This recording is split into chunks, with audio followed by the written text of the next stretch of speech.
Greetings. Problems occur because of how we define X rather than what X actually is. And to that end, I would like to have more of these definitions out there to make you understand when I say this, this is what I mean, or when you say that, is this also what you mean? So this one is going to be about postmodernism, and this is an excerpt taken out of an ongoing series of conversations that me and my friend Steven have had, or are having at the time of me recording this, as we still have a few more parts to go. But he read the book Cynical Theories, and then he broke it up into different parts, and then we're trying to give a deep dive of sorts into the different sections. And postmodernism is a term that comes up a lot when you're talking about critical theory, when we're having this conversation, so we thought this would be important to pull this out, and this is also something that was condensed from the actual book about what postmodernism means that we both agree with, and we want you listening and other people out there to be on the same page when we're actually talking about this content.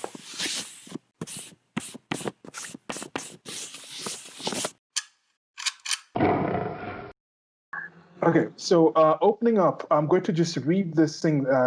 Something that was reviewed from the book that Stephen shared with me that I thought was rather important to put out. And this is going to serve as kind of a foundation or an operating system or a lens of how to approach some of the content that we're talking about here. And this is also just to see, like, when we talk about postmodernism, this is going to be the postmodern principles and themes. This is something someone wrote from the book, the Critical Theories book. So when we talk about certain things here, when we mention postmodernism, this is what we mean. This is what we're thinking, what we have in mind. And I suggest that if you disagree with some of the content that's in this short list that I'm going to read, this definition kind of things, you can let us know why you think that is not a part of it or why we should add something else. If you're thinking about something else that is not in this, and that might be why you feel something we mention later on is off, because you might be talking about something that we don't necessarily consider to be part of postmodernism, or that can be an entirely different thing. So, and you can make the case that we could be wrong about what we're talking about, or you're correct. We're open to that. Anything else on that? No, I think that's pretty much it. Okay. So I'll just start off here. The postmodern principles and themes. The postmodern knowledge principle. Radical skepticism about whether objective knowledge or truth is obtainable, and a commitment to cultural constructivism. Right. The postmodern political principle, a belief that society is formed of systems of power and hierarchies which decide what can be known and how. So that's like, that's to me, like, that just sounds like, I just, like, reality exists outside of the systems of power, and like the hierarchies and things. I think, as we had mentioned before, they're the ones that set up certain punishments and conditions, terms and conditions of dealing with reality. I think that's what they do, but I think the society. Well, they decide. Well, as far as the truth claims, it has to do. The belief is that the people in power decide how we decide what's true. That's one of their criticisms against reason, against science, all that, as we'll get into. Now, this goes to the whole like thing from the anarchist, and not in the sense that Donald Trump and other people are using the term, which I don't want to use that term anymore. It's just been so bastardized. Where you can have, I think you can have a society without, and you see here they say systems of power and hierarchies. I think systems of power and hierarchies in general they're not inherently good or bad. In general, it's a meritus. It's a meritocracy. Meritocracy is a thing that's in there, but normally you get that. Like LeBron James has led the Los Angeles Lakers to the conference championship, and he's considered in the hierarchy in the system of power. He has a lot of power in the National Basketball Association. In the hierarchies, his team is ranked higher than other teams, and that's in there. And then maybe you can say the NBA is a society of sorts. But would you say that I wouldn't consider it bad or evil that LeBron James put in all that effort and work to be the best player, and he happens to have the genetics and the right type of situations to be just amazing. Like, I'm not going to be anywhere close to as good as LeBron. I just can't be. So if I enter the society of the NBA, he's going to be higher than me in the hierarchy and have a lot more power due to that. So I don't think this is inherently negative, but I think it seems to me that, as we'll talk about it when we start talking about the applications of this, why we're breaking this down to different sections, is people seem to think hierarchies and power, systems of power, are inherently negative. Mm-hmm. Yes. Do you see that happening as well? Yes, because something that often comes up when we talk about our ideal anarcho-capitalistic society, one of the things I always bring up is that there would still be hierarchies. I mean, you're still going to have big Yeah. companies. You're still going to need people to run those. You're still going to have bosses you answer to. You can't escape this, no matter what the system is. And then, of course, if you go in the opposite direction, full totalitarianism, obviously it's even worse. Only it's people in government that you're answering to. But this is the thing I never get about the syndicalists who basically say, oh, well, the workers should run everything together. It's people who say that, I'm convinced they've never been a manager, because you can't vote on every single decision. What would happen? Employees would say, hey, let's vote to come in later. Hey, let's vote to not get written up if we make mistakes. I mean, you can't run a business that way. It's impossible. And if there's a model for how to do it, I'm willing to see it. But just realistically, I don't see any way that could work. Yeah, exactly. Yeah. Those are some of the questions. Yeah. Okay, now into the points here below. So there's a postmodern political principle. Now it's number 1, the blurring of boundaries. Number 2, the power of language. Number 3, cultural relativism. Number 4, the loss of the individual and the universal. Correct. I think that last one is one of the most nefarious parts of it. Definitely. Okay, the postmodern principles and themes in application. Despite mutating to become actionable for identity politics, applied postmodernism has retained the 2 postmodern principles at its core. The postmodern knowledge principle, radical skepticism about whether objective knowledge or truth is obtainable, and a commitment to cultural constructivism. What would you kind of just define the cultural constructivism as here? So basically, when you want to talk about how knowledge is created, they would argue that it's created by the way the culture decides what is true. So, for example, to use the analogy I made last time, the sun is the center of the universe. We know that's objectively true, but the way we figure that out is we had to have a scientific method which developed following from Aristotle and later with Francis Bacon and so on. And the way that knowledge evolved in our culture over time gave us the means to figure that out. That's basically what they're saying. But that was created by certain people with certain value systems, and then they just took it further and applied it to other things, and that was our means for arriving at truth. Okay. So they have some more explanation here. This denial of objective knowledge or truth and commitment to cultural constructivism and belief that whatever it is we call truth is nothing more than a construct of the culture calling it that has been largely retained, with one important proviso. Proviso or proviso? Proviso? I think it's proviso. Okay. Under applied postmodern thought, identity and oppression based on identity are treated as known features of objective reality. That is, the conception of society as compromised of systems of power and privilege that construct knowledge is assumed to be objectively true and intrinsically tied to social constructions of identity. I think this is a thing that lies back to people making certain statements and just saying they're just like, oh, it's just so clear. And I'm like, if it's so clear, can't you give me a simple definition of it? Or if there's so many examples, oh, there's so many reasons that is true. Can't you give me 2 or 3? Like, if there's just an infinite amount of reasons, then it should be easy to just pick out a few basic ones. But you often find like it's something that's taken for granted. It's like, no, in the beginning, God made this. So in the beginning, Adam and Eve, whenever you talk about anything in the Bible, if I go back to ask you, well, how did humans come to be? Like the Adam and the Eve thing is taken for granted. It's not something I think a Christian feels the need to come and describe. Like, why is God doing this? Because he made it all. That's already an established thing. So I think this is kind of a foundational part of the ideology, kind of something that's taken for granted. Yeah, I guess I don't know if axiom is the right word, but it sort of applies that if we're looking at things through this lens, this is always going to be the case. The way James Lindsay put it in an interview I rewatched recently was that he was saying how the whole purpose of things like reason is that it's supposed to give us it's not the best comparison, but God's eye view of things. The idea is that reason is universal to everyone, so if everyone applies it, we can arrive at the same conclusions. Now, what it is they're saying, no, this isn't the case, that, no, we can't take that perspective, that we just see things through the lenses of identity, so there is no God's eye view, essentially. That's what they're saying. Okay. Yeah. So yeah, so the reason part is a construct, but the oppression is a sort of a universal. Yeah. Okay. So the next part, the postmodern political principle, a belief that society is formed on systems of power and hierarchies, which decide what can be known and how. This has also been retained. In fact, this is central to the advocacy of identity politics, whose politically actionable imperative is to dismantle this system in the name of social justice. The four key themes of postmodern thought also survived the death of the high deconstructive phase and subsequent applied postmodern turn.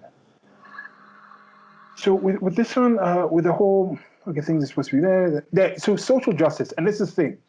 Some people seem to say social justice is all these other things. When I talk about social justice, this is what I'm talking about. This is why I'm saying social justice is when somebody says I'm a social justice warrior or we're fighting for social justice, it is key and tied into postmodernism.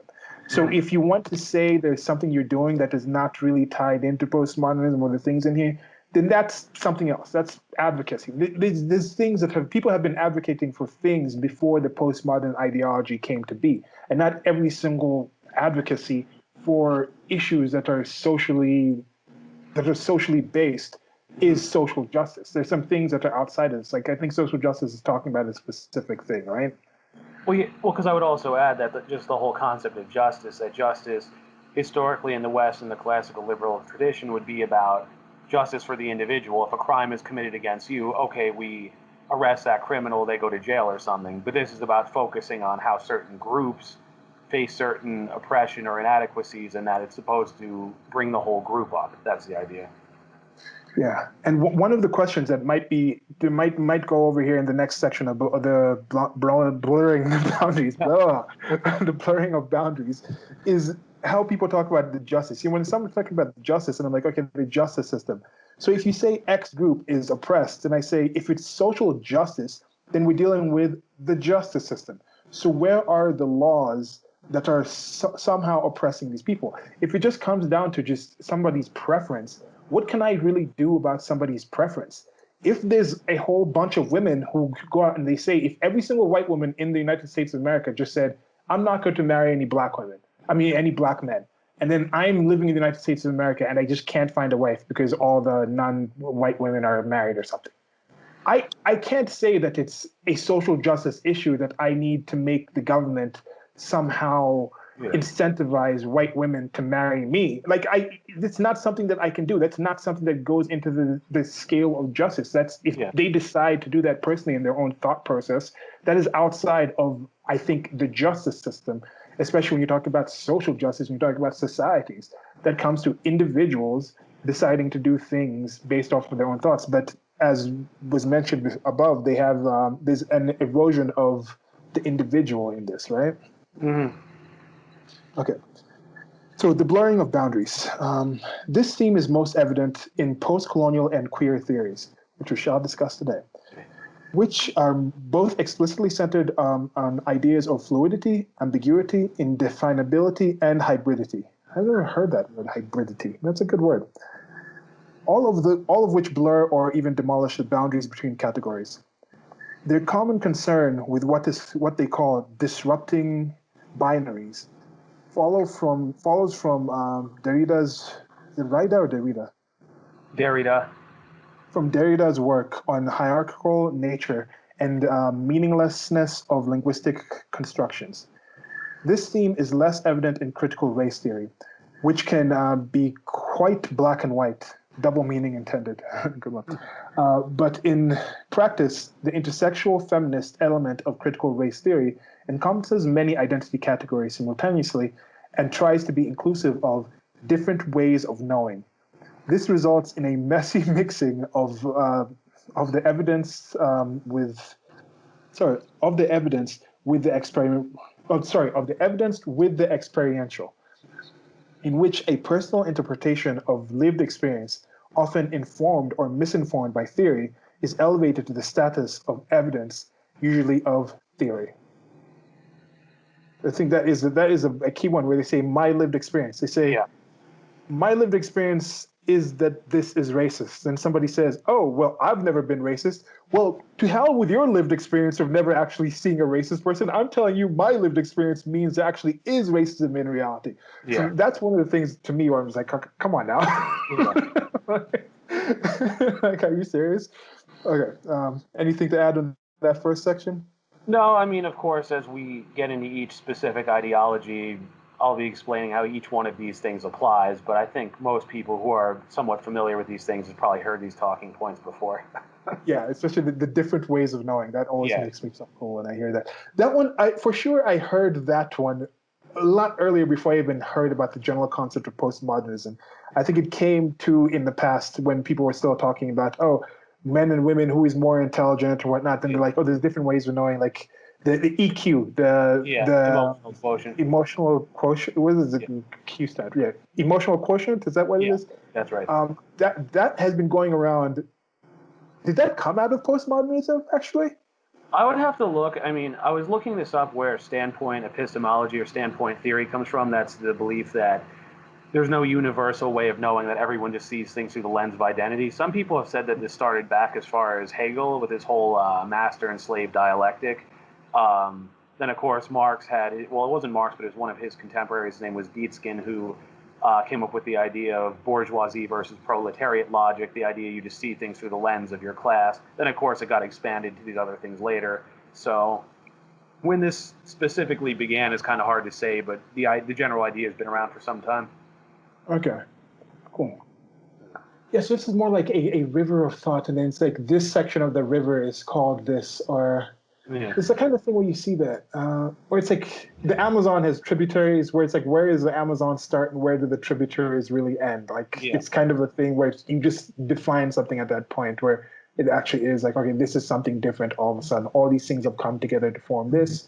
But then the Amazon itself also is a tributary to other things, like some streams and rivulets come off from the Amazon later down as the Amazon flows. Okay. Yeah, sure. So next part, the power of language. The power and danger of language are foregrounded in all of the newer applied postmodern theories. Discourse analysis plays a central role in all these fields. Scholars scrutinize language closely and interpret it as accordingly to theoretical frameworks. For example, many films are watched closely for problematic portrayals and then disparaged, even if their themes are broadly consistent with social justice. Additionally, the idea that words are powerful and dangerous has now become widespread and underlines much scholarship and activism around discursive or verbal violence, safe spaces, microaggressions, and trigger warnings. Correct. So with this one, they definitely, I think, I first heard this being put in a certain way by this guy Bill Whittle. I remember Bill Whittle. So he had something, he's talking about the glamour, how there's something to do with Hollywood where there's like glamour about it. We're glamorizing, but when you break down the etymology of the word glamorizing, it goes more into like magic, where it's like spells, where it's more just putting on some artificiality to express something and trick and define and display. So there is an aspect of that. And then you add that to the way things are portrayed, and then you add to the way people use words as kind of magic spells, where they want to just say, call you racist, and then it's just like, it's not necessarily the actual thing happening, but just thoughts and words are supposed to be enough. Where silence is violence. You know, or certain words are enough to create somebody to trigger and crumble and have to hide away. Where there is that aspect it's creepy. It's a creepy kind of situation to live in. It's blasphemy. It's kind of that same kind of field that leads to blasphemy. Oh, you said that word. Don't say the devil's name. That brings the devil. Or oh, you can't use God's name in vain. You're going to offend him. You bring down his wrath on you. It's a weird kind of situation. It is.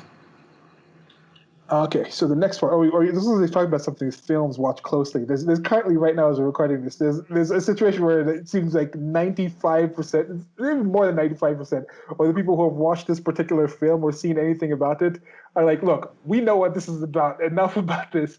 And then there's a small cadre of people who are kind of defending it. You can look up that thing. I think you'll know what you're talking about. I don't want to like mention it and I just get some things knocked out. That thing. Okay, so number 3.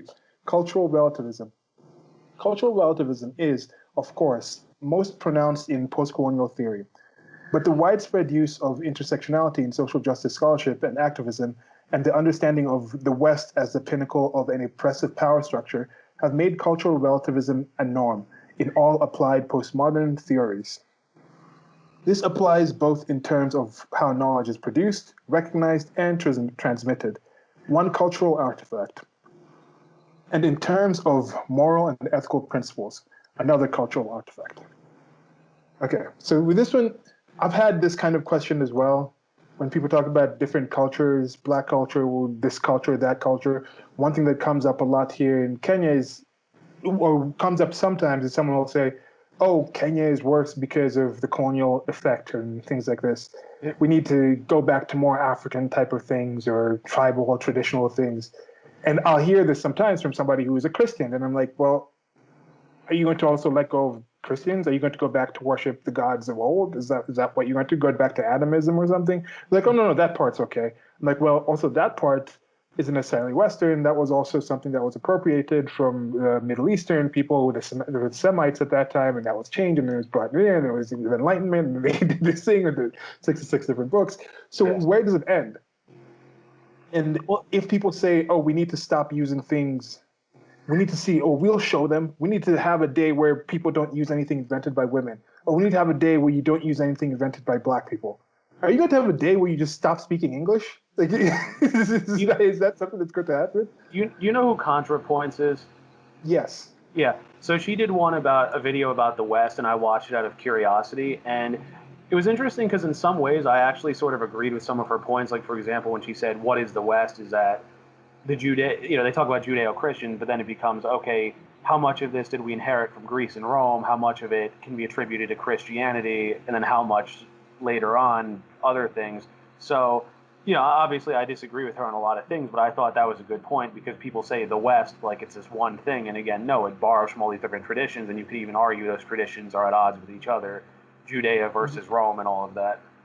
Yeah, like I have suspicions towards that term Judeo-Christian. Like, I mean, if you go to Judeo-Christian, you just go all the way and just say Abrahamic, and let's add the Islamic in there. You just go Judeo-Chrislamic or something, because why are you just cutting out third brother? Like, oh, we're just gonna cut you out. No, bring that guy in there as well. if you're gonna add the older brother, add the younger brother in as well. But yeah, so there's certain issues with that where I'm like, okay, if you say we need to get away from Western things, oh, this is part of black culture. They say like hip hop is black culture. Well, I don't know any hip hop songs that are not in English, at least from the beginning. People say, look, it started in black environments. Well, all that stuff was in English. Yeah. English is not a quote unquote black language. Yeah. So is part of black culture actually British culture? Like, so there's this part, like, let it go. We appropriate things. That is why humanity has gotten to where we are. That's why all life is appropriation. We appropriate calories from things, and hopefully you guys can be appropriating some information from us as we are appropriating this information that was put down by other people, and we can hopefully do better. So the last section before we get into the analysis and we close this part up, number 4, the loss of the individual and the universal. The intense focus on identity categories and identity politics means that the individual and the universal are largely devalued. While mainstream liberalism focuses on achieving universal human rights and access to opportunities to allow each individual to fulfill her potential, applied postmodern scholarship and activism is deeply skeptical of these values and even openly hostile to them. Applied postmodern theory tends to regard mainstream liberalism as complacent, naive, and indifferent about the deeply ingrained prejudices, assumptions, and biases that limit and constrain people with marginalized identities. The individual in applied postmodernism is something like the sum total of the identity groups to which the person in question simultaneously belongs. Yeah. Yeah. And this is why I was saying, to me, this is the most egregious part of postmodern theories and the different things that we're going to be discussing from them. And these are the things that I see within them. And if I was told to identify myself as something, the key thing would be I'm an individualist that just wants to get as much information about what actually is in life as possible. Right. That's pretty much the key reason I do most of the things that I do. And then there's other things just in basic biology. We're driven to, as a life form, to reproduce and to continue our life and all these things. Otherwise, I'd be committing suicide. But when it comes down to it, it's all the other things are kind of based off of the valuation of that individual and how can I be an individual, realizing I'm an individual part of something much greater of this universe. I'm an individual aspect, as individual as possible, an aspect of this universe that is also in turn made out of different things. Like, just like a single blood cell from me is a single blood cell, but it's not me. Like that, you couldn't call that blood cell, oh, you killed that, you destroyed that blood cell, you've killed Silas. No, that doesn't happen. Yeah. That's why, to me, when people look at these things and they say, oh, individuals are parts of groups, yes, I understand that. I am right now living in Kenya. I am right now part of a conversation with Stephen, but we're still an individual. I'm right now somebody who has published videos on whatever platform you're watching this. I'm one of that group, but I'm still an individual part of that group. And this is something that I don't, that really frustrates me when I see people rubbish the idea of individualism, or be like, oh, somebody close to you had a conversation where they were talking about how there's something bad about America that has this rugged individualism. We're like, what? Like, what are you talking about? That is why America is great. That's part of what is very good about America from my perception. That's one of the things I value about it. Well, the argument against this always, too, is people talk about we as a society, whatever. It's like, well, what is society? It's a collection of individuals. I mean, though it's made up of people, those people all have their own goals, aims, preferences, all that. You can't just decide, okay, this is good for every one of those people. I mean, like that's a debate that's occurring with the lockdown right now, because there are people who say, oh, I'm worried about exposing elderly relatives and all that. And of course, I get that. But then the other side of it is, well, if the risk is so much lower and businesses are closing, people's livelihoods are gone, okay, it's not good for everyone to stay locked down. And we have to decide, okay, let's weigh everyone's individual needs. Then there's going to be a risk either way, but we have to take it. It can't just be, okay, this is good for everyone, the end. No. Yeah. And when you go into that point, this is something that I think we might have discussed before, but I'm still wondering with it is, there seems to be a thing where the intersectionality, where you keep breaking people down more and more and more, where I was thinking, oh, maybe they'll eventually break down all the way to the individual. Like, they were like, as of this, under that, under this, under this, under that, under that, under that, until they get to the point where no two people in that group could possibly be as of the same things. But that thought quickly went away when I realized they're breaking themselves down to these groups. So it's like, as a gay person, and then when they say they're a gay person, they don't use their own individual ideas and lives to define what that is. Like, as an individual that is gay, it's as a gay person. So they have a category of gay people with all these definitions of things that they believe are constructed to define what a gay person is. So once they say as a gay person, they adopt all those things. It's not that they have those things and that's why they feel themselves to be part of a gay. They say once you are gay, you have to adopt these things.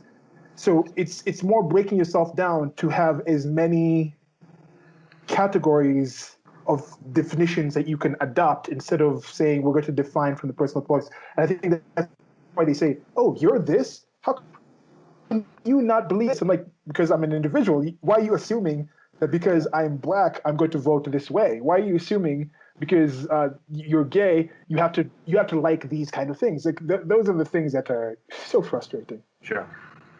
We'll get more into that in the section on intersectionality, but yeah, gets pretty crazy. Okay. So I think right now we're going to wind this part down. This was just like the introductory part. I wanted to record this, or we wanted to discuss this part. So when we're continuing different sections of the series, when we mention postmodernism, instead of going through back and forth, because problems occur because of what X is, not because of what X is, because of how we define X. So when we're talking about this, this is what we're talking about. Probably we'll also break this part out itself as an individual video where you can come back and people can just go, okay, this is what we're talking about postmodernism from this actual book and this kind of conversation series. And now we're going to go into the discussion of the section that you wanted to, the first section that you wanted to discuss during this discussion time, which is post-colonial theory, right? Correct, yep. So that's it for the definition. Thank you for listening. As you heard at the end there, this was taken from the recording that we had, or the part of the conversation about post-colonial theories. That will be posted sometime, might be even posted before this, probably not posted before this part of the definition, but I shall be taking out certain excerpts from those longer conversations that might be important, but we'll definitely have more of these actual definition things, because it's a globalized world. We're actually interacting with a lot more people coming from different points of views of things. It's not good to take things for granted that, hey, because this person seems to be in a similar enough group or background that I'm in, we must believe the same thing about this topic that we're talking about. No, these are topics that do influence and do actually affect our life, but we wouldn't even assume. I might have mentioned it in this part of it, but this is an example I use often. Somebody says, hey, let's have a good dinner today. Oh, what was the best dinner you could have thought of?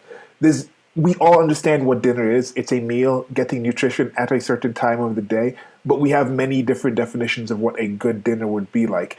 And then you even go further. What is the difference between a good dinner that you yourself could make versus a good dinner that you yourself could actually go and purchase? Which ones could you actually afford to have? How much is this actually decided from the types of foods you've actually had before, your experiences you've had with the dinner? Are you going to think of just the food itself? Are you going to think of the ambiance, the company, the experiences? So there are all these things that go into this. So it's not good to take some things for granted. So I hope you enjoyed this one with postmodernism. Let us know, or let me know, if you think this is a different definition from what you mean by saying postmodernism in the comment section, or anywhere else on any other platform you might be finding this at.